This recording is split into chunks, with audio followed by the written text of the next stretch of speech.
ગઢડા શહેરમાં મામલતદાર કચેરી સામે કોંગ્રેસની અગત્યની બેઠક યોજાઈ.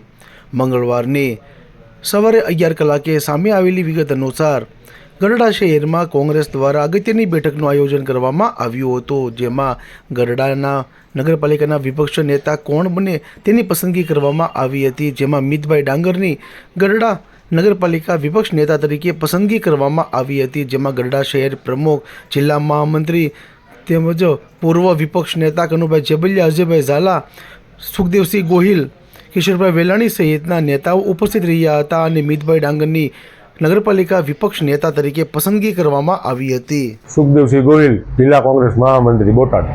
આજે કે કોંગ્રેસની અગત્યની બેઠકનું આયોજન કરવામાં આવ્યું હતું, તો શું છે વિગત તેની?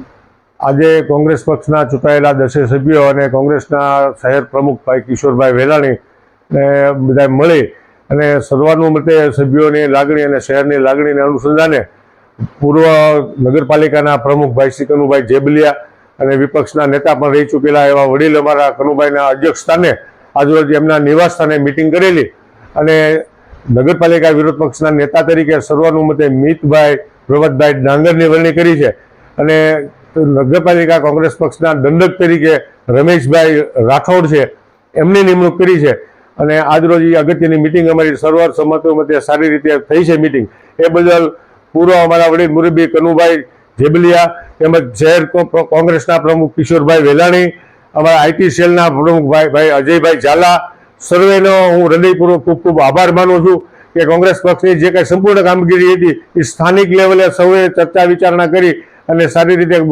નિભાવ્યું છે અને નિમણૂકો કરી છે. એ બદલ સર્વે ચૂંટાયેલા સભ્યશ્રીઓને અને સંગઠનને હું હૃદયપૂર્વક અભિનંદન આપું છું અને એમનો આભાર પણ માનું છું.